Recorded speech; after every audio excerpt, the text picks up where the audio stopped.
Η ελληνική κοινωνία, παραμένοντας προσιλωμένη στην αντιμετώπιση οικονομικής κρίσης που έχει ταλαιπωρήσει ολόκληρο τον κόσμο γύρω μας, έχει αγνοήσει την παράλληλη και κοινωνική κρίση της χώρας μας. Μια κρίση αξιών και σωστής παιδείας που συνεχώς χειροτερεύει. Ζούμε σε μια Ελλάδα η οποία θα εξαρτάται στο μέλλον από την νεολαία της, που κουβαλά τις λύσεις για πολλά από τα δεινά της χώρας. Η παιδεία, όμως, η ολοκληρωμένη εκπαίδευση και η σωστή πληροφόρηση φαίνεται να λείπουν από την καθημερινότητα των εφήβων σήμερα, που κολυμπούν σε μια θάλασσα άγνοιας, όταν πλέον καλούνται να βγουν έξω από τα περιορισμένα πλαίσια της οικογένειας και του σχολείου στην αληθινή ζωή. Εγώ ίδιος ως έφηβος βλέπω ότι η κοινωνία μας δεν έχει αναγνωρίσει τη σημασία γνώσεων πέρα από αυτών που διδάσκονται στο σχολείο.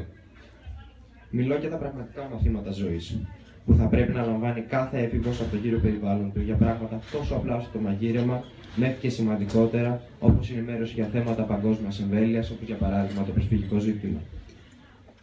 Πρόσφατα αναγνώρισα τη σημασία της οδικής εκπαίδευσης.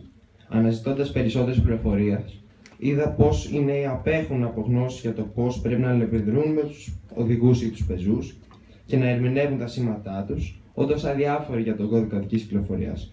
Κάτι που βάζει τη ζωή τους σε τεράστιο κίνδυνο. Εκτός αυτών, τα παιδιά σήμερα έρχονται σε επαφή με παραβατικούς τρόπους ζωής, όπως το αλκοόλ, το κάπνισμα, τα ναρκωτικά, που όταν έρχονται σε επαφή με τους δρόμους δημιουργούν ακόμα μεγαλύτερη καταστροφή. Λέγοντας αυτά, θα ήθελα να σας αναφέρω συγκεκριμένα στατιστικά που σε σχέση με τα τροχαία ατυχήματα στην Ελλάδα προβάλλουν το αντίκτυπο που έχει αυτή η έλλειψη ενημέρωσης στη χώρα μας.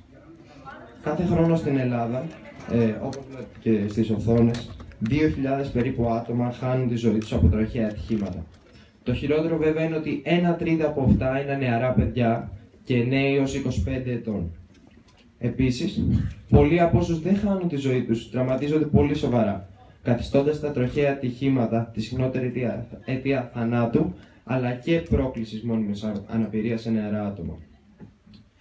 Σε σχέση με άλλες χώρες, όπου ο τρόπος αντιμετώπισης του προβλήματος αυτού είναι αποτελεσματικότερος, η Ελλάδα δυστυχώς καθέχει την τρίτη θέση παγκοσμίως στα τροχαία ατυχήματα παιδιών και εφήβων, που αυξάνονται κατά 35% ετησίως στη χώρα μας.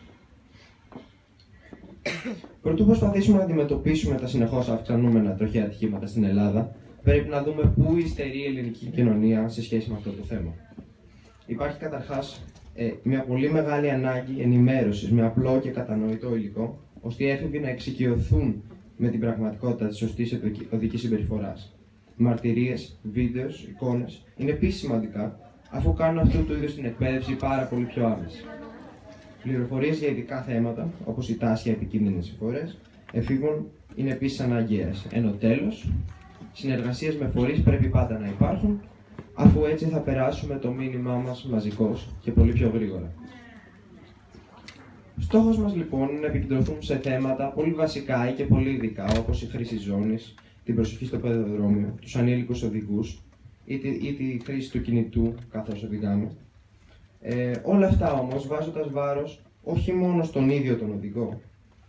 Με αυτό εννοώ ότι σκοπεύουμε με μια μεγάλη προσπάθεια να συμπεριλάβουμε ολόκληρο το περιβάλλον του οδηγού. Δηλαδή τους πεζούς, τους ποδηλάτες, τους συνεπιβάτες, τους φίλους και την οικογένειά του, αυτούς δηλαδή που συμβάλλουν και έμεσα και άμεσα στα τροχαία ατυχήματα.